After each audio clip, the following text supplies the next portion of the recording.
I love week one. I also despise week one. Let me explain. What's up, everybody? Welcome to another episode of Lombardi Time Brews, where I'm your host, John Delray. Today, previewing week one of Packers versus Eagles. Why do I love week one? Because the feeling of optimism, every single fan base thinks that this is their year, right? A renewed spirit, renewed health for the Green Bay Packers, which we're certainly not used to. But I also don't like week one because of doing this. See, once we get later on into the season, then you've got trends, you've got numbers. Now you can go back to last year, but really with changing personnel and changing coordinators and everything else the Eagles have got going on, especially, is it really that worthwhile or that easy to say that the numbers even matter much anymore? Sure, they do somewhat, but certainly not as indicative as they will be once we actually get into the season and have some games played. So, for this purpose, this game preview is going to be a little bit different than most of the other game previews this season. A little bit more guesswork, a little bit less numbers, a little bit less fact based. But still, the Philadelphia Eagles have had a lot of changes. We're going to go through their roster, going to go through their coaching staff, what's changed there, because it may have quite the large impact on this game and how the Packers may prepare for it. So, hot off the presses, let's go to this first. This would be the injury report. So, just released not too long ago. You can see I'm using Rob Domofsky's image right there. Adrian Cooper, good to go. Romeo Dobbs, good to go. Carrington Valentine, good to go. Now, keep in mind, too, the Packers did actually get in a walkthrough today. This is not an estimation. This is based upon their practice of the day. They did get 3 questionable tags, though, and that would be Tucker Kraft with his back injury that we still don't know a lot about. He's listed as questionable. Marshawn Lloyd, questionable. Emmanuel Wilson, questionable as well. So, a couple thoughts here. One, keep in mind there is no probable designation. We know from Wendell Ferreira, who's the Packers reporter down in Brazil, lives in Brazil full time. He actually gets to watch the Packers in front of his own face now.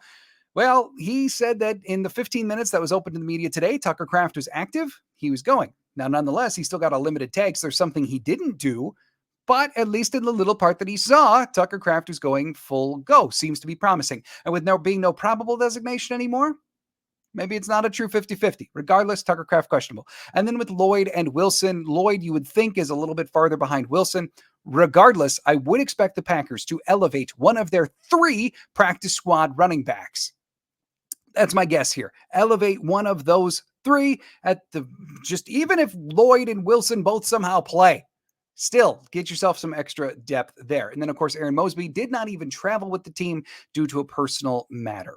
Looking at the Eagles side of things, Landon Dickerson, one of the league's best guards, he's fine. A.J. Brown, one of the league's best receivers, he's fine too. However, 2 presumed starters on defense, and I use presumed for a reason. We'll get there in just a second. They are both out. Devin White, we knew about. He didn't even travel with the team. He's out.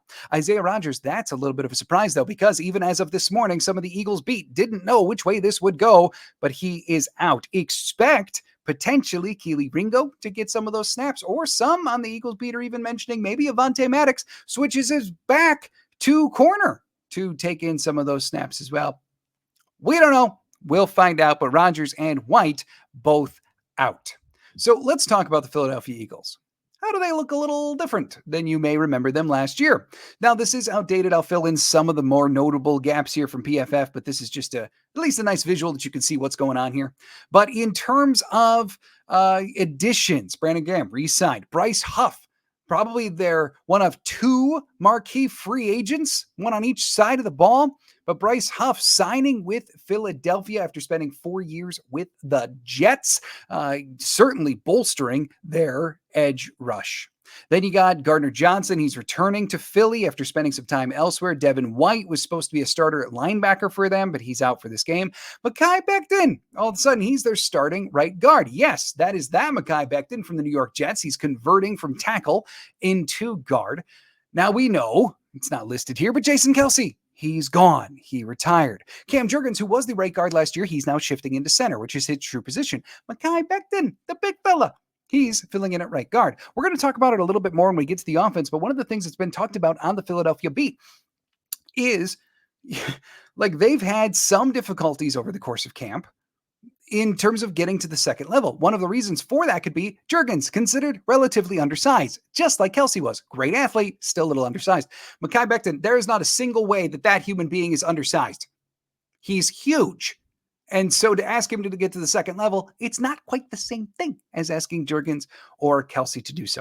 Moving on farther down the list here, we got Oren Burks, mostly a special teams ace, former Packer, by the way. May see some defensive snaps on Devin White is out. Paris Campbell, Saquon Barkley, Zach Bond. Obviously, Saquon Barkley, don't mean to glaze over that one, but we do know all too well about that one. He has signed with Philadelphia. One of the league's best running backs, without a doubt, is expected to truly thrive behind this Philadelphia offensive line. This is still one of the best O-lines in the league, even without a Hall of Fame center. So let's take a look at the Philadelphia roster on the whole. Here is their depth chart. At least, if it's anything like the Packers depth chart, the Eagles put it out. Sirianni didn't even really look at it, but still, something to be gleaned here. Quarterback, Jalen Hurts. Running back, Saquon Barkley. Now, Will Shipley, the rookie, he may get some snaps as a pass-catching back. Kenny Gainwell, kind of in the same thing there. But this is very much Saquon Barkley's show. Then you get A.J. Brown, Devonta Smith, Jahan Dotson. He wasn't listed in the additions there, but he very much is a recent addition. That trio should be one of the best trios of wide receivers in the league. And I really liked Johnny Wilson in the draft. It feels like a very fun addition to this Philadelphia wide receiver room. Just to catch you up to other ones that were listed on that PFF page, Kevin Byard, gone. Fletcher Cox, gone. Zach Cunningham, gone. Terrell Edmonds, gone. Hassan Reddick, gone from everywhere. He's not even showing up at the He's just gone. And then Shaq Leonard, gone as well. The big addition here that I missed was the offensive one of Jahan Dotson. But then going farther down, Dallas Goedert at tight end. Then you got one of the best offensive lines in football. Now, looking at that center position with Cam Jurgens, I talked about him a bit. He's considered a great young center. Not yet a Hall of Fame center. And there's plenty of interviews about this, articles written, etc. Expect a drop-off. You don't go from one of the, can I call them all-time greats? Certainly Hall of Famer centers in Jason Kelsey to a young ascending one and expect no drop-off in play. And then you're changing your style of play here because it was expected that Tyler Steen maybe was going to step in and start at right guard, but that hasn't worked out. So instead, they go and get Mekhi Becton, and that may truly change how they need to operate for the run game. Maybe it won't change how they do, but it probably needs to at least a little from a personnel standpoint. And Mekhi Becton, even when he was playing tackle for the Jets, yeah, he's had a world of health issues. There's been times where he's looked like a great tackle, and there's been times where it's looked like, I don't want to be negative, a questionable tackle. So we'll see how he pans out at guard. In spite of that, though, you got to wonder, whoever is lined up between center, right guard, that area, that may be where the Packers' defensive line can get some push. Then looking at the defensive side of the ball, talked about it. Bryce Huff, he now is an Eagle. They brought back Brandon Graham as well. Then you got Josh Sweat on the opposite side, a terrific defensive end. But right here, this is what could wreck the game for the Green Bay Packers. Jordan Davis, Jalen Carter. Now, it's been talked about in Philly. There is a yearning for more consistency from these two. See, for a long time, they had Fletcher Cox to be the steady vet next to these two budding superstars who were wildly inconsistent. But boy, when they make highlights, they are awesome. And then they would disappear for a bit. Well, now you got rid of the steady vet because he retired. And what you're left with is what they are hoping is going to be more highlights than quiet plays. And that alone is what could derail opposing offenses. They also happen to have in their depth at defensive tackle, one of my draft crushes of last year, Moro Ojomo. Do kind of miss that. I would have liked saying that all the time for Green Bay. Then looking at the linebacker spot, Devin White out for the game. So not totally relevant here, but look, Nakobe Dean has supposedly had a great camp, and he was like, Devin White was signed to kind of be a starter in 4-2-5 with Zach Bond. But then all of a sudden, Nakobe Dean was getting better. Devin White really wasn't. So Dean was beginning to take snaps from Devin White anyway.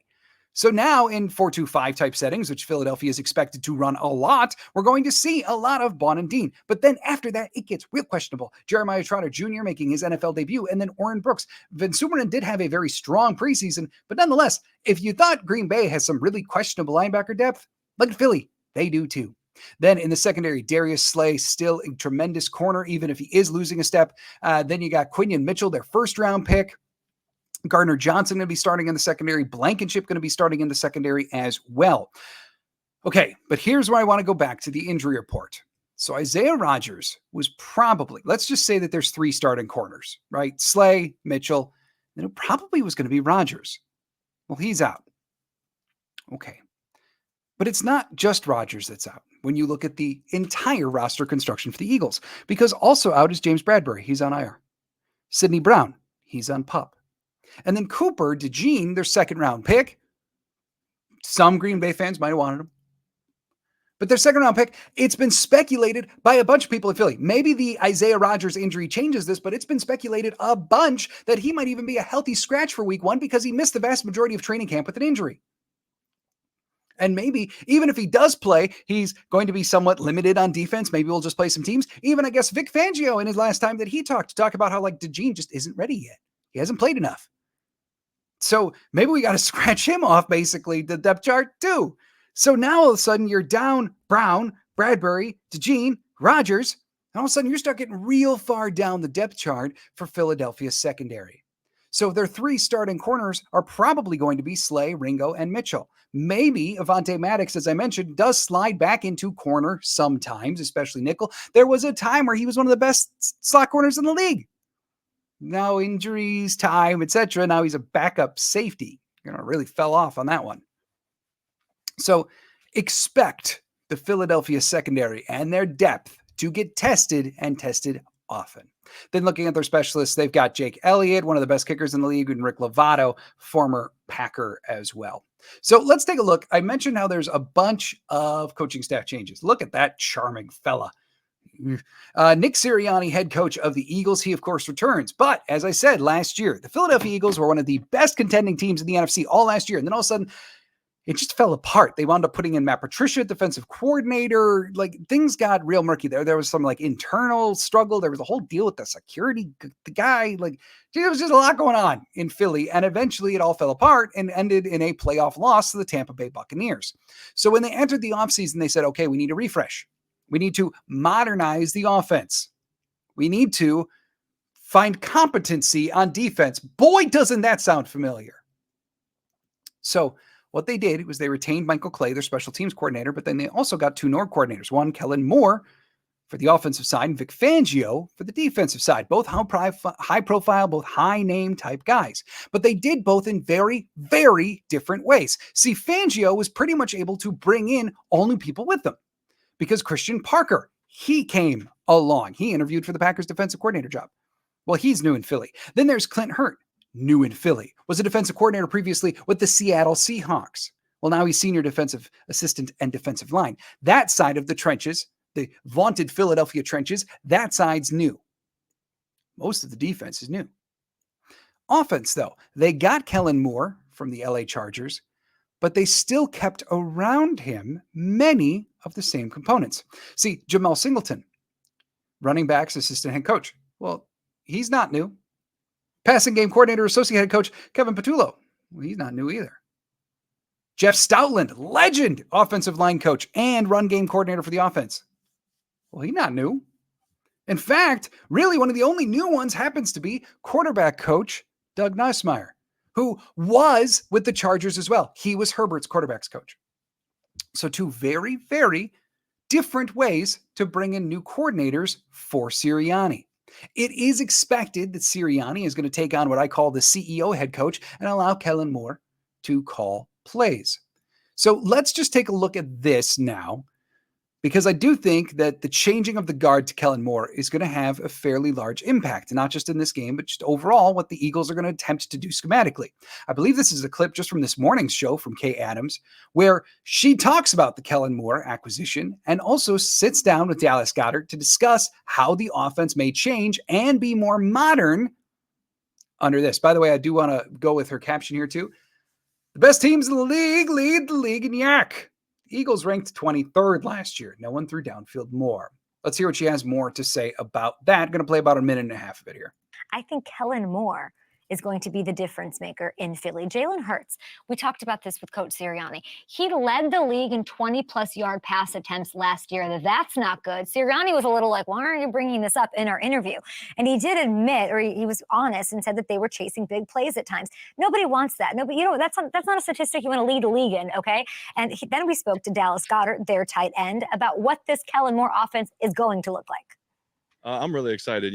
Early in my career, I caught a lot of short stick routes, over the balls, things like that. And, I still love running the deep routes, getting the deep crosses, the corner routes, things like that. But anytime you can get easy touches, and, I like getting the ball in my hands and being able to run over defenders, use the physicality that way. So the short pass game is going to be really big for our offense, and it's just going to open up the down the field throws that Jalen is so good at.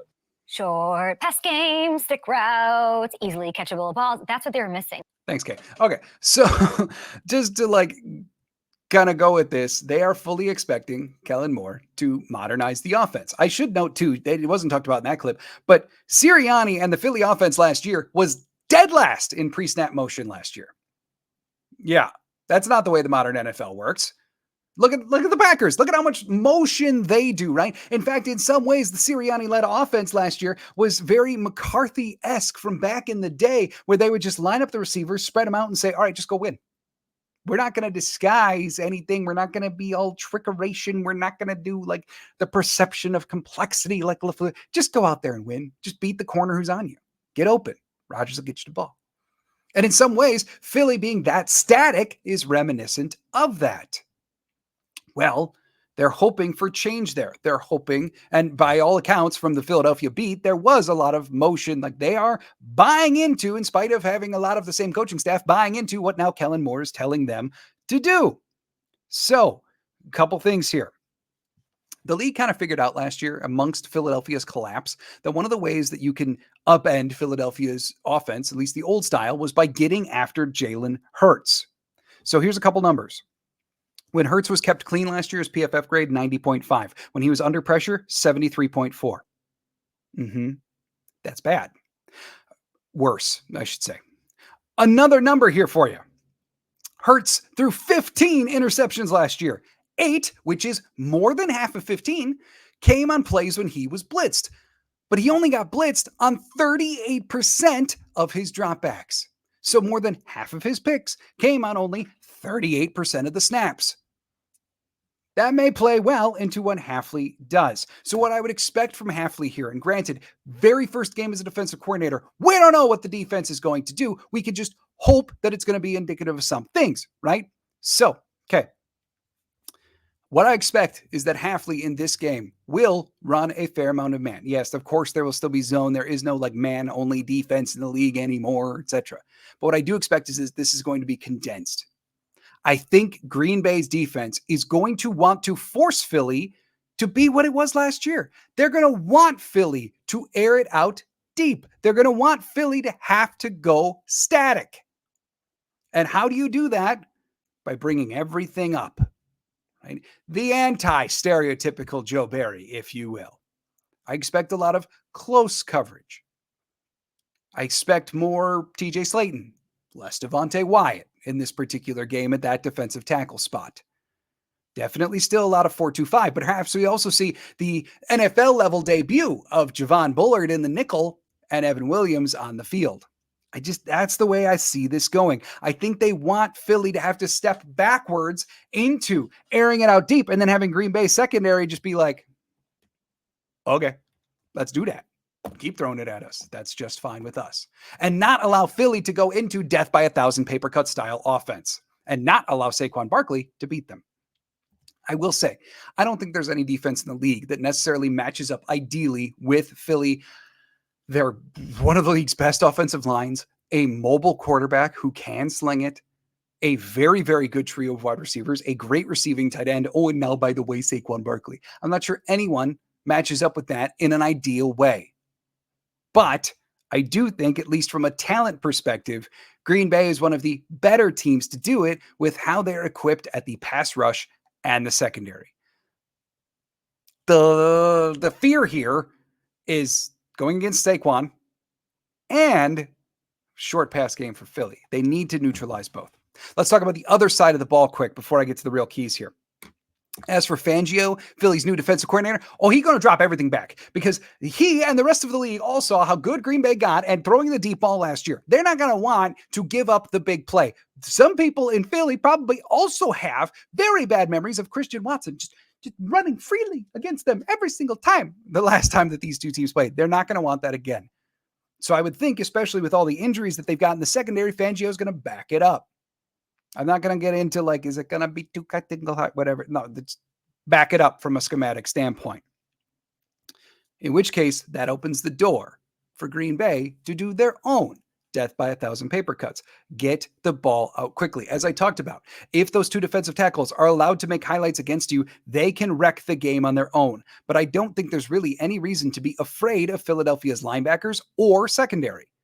So get the ball out quick and don't allow those defensive tackles to get after you. The ends, I'm not worried about as much in spite of how talented Sweat and Huff both are. Going against Walker and Tom, one of the league's best pass blocking duos of last year, should be okay against them. The matchup that I do not like in any way, shape, or form for Green Bay is Sean Ryan and Jordan Morgan, whatever rotation they're going to be in, whoever is up, going against Jordan Davis, Jaden Carter. Don't like that. I don't like Josh Myers against either one of them either. Elton, okay, fine. But there's still another one you got to worry about. And that's the matchup that I would be most concerned about. So you don't want to do elongated pass plays where those guys can get you. You got to get the ball out quick. I also don't want Josh Jacobs to run up to them. In reference to the run game, you got this shiny new running back. Use him. So let's get him to the outside. Maybe Green Bay was running halfback toss all the freaking time in training camp, not only because they were bad at it, but also because they knew they were going to need it in games like this. So let's use that new running back. Get the ball out in both ways. One, Jordan Love, get it out quickly. Be the anti-Philly offense from last year. Yak abundantly all over the place following short passes. But then two, have Josh Jacobs run more to the out. Here's some numbers as to why. When looking at Philly's defense, okay, Bryce Huff, their new defensive end, not great against the run. Last year, he posted a run defense grade of 48. Josh Sweat, their opposing defensive end, 53.3. Up the middle, Davis, 62.2, Carter, 68.4, even Ojomo, 70.8. Much better up the middle. And Nakobe Dean, behind him, was one of their best run defenders last year at all. So don't go that way. Go more to the outsides. So that's what I see here. Get the ball out. 4 keys in order to wrap this up. As I just said, number 1, get the ball out. Number 2, make them last year's Eagles from a defensive standpoint. Number 3, focus on this game and this game only. Why I say that? The Packers, the NFL's youngest team, are literally in another continent of distraction right now. It would be easy for a young team to get swept up in all this, even care too much. A lot of people on the national scale are saying that these could very well be 2 of the top teams in the NFC, 2 of the top 4. This could very well be an NFC Championship preview. Don't lose sight of the fact that this is only week 1, in spite of how massive of a game this is. And then number 4, Braden Arvison, brand new Packer kicker, he dropped a gem of a quote the other day. I don't know if you've seen it, but he said that pressure is a privilege. Love that quote. Really what he's saying is it's a privilege because if you've worked hard enough, if you've earned the opportunities, if you've been lucky enough, etc., to wind up in a spot where you have pressure, it's a good thing. You've been blessed to be that far.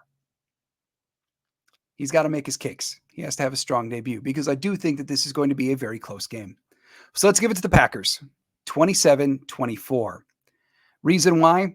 Eagles, I think, are facing more change in this week 1 than the Packers are. Yeah, the Packers have a brand new defense, schematically about as different from Joe Barry as it could possibly be with Jeff Hafley. But the offense should come out of the gates firing. Eagles are facing some pretty large schematic changes on both sides of the ball. Defense, you could argue, maybe not even as much as the offense, given that there is at least some overlay in the last 3 years leading up to Fangio. So, plus, take into account where these 2 teams were at the end of the year, the Eagles in a free fall, Packers certainly rising. This is going to be a great game. Should be a tightly contested game and could very well be a great preview. Eagles are a very, very talented team, but going top to bottom, the Packers may have even a more talented roster than them. So let's give the Packers the win, 27-24. Thanks so much. Please join us for the watch party. Me and Claudia will be sitting here all game long tomorrow night. We'll be here tomorrow night, the entire game. Remember, for those of you in Green Bay, down through Milwaukee, you can at least get it on your local channels like TMJ4, etc. Everybody else, we'll see you on Peacock. That's I think we're going to be streaming from. So, all right, everybody, go have a great night tonight. I will see you tomorrow for the watch party. And as always, go Pack, go.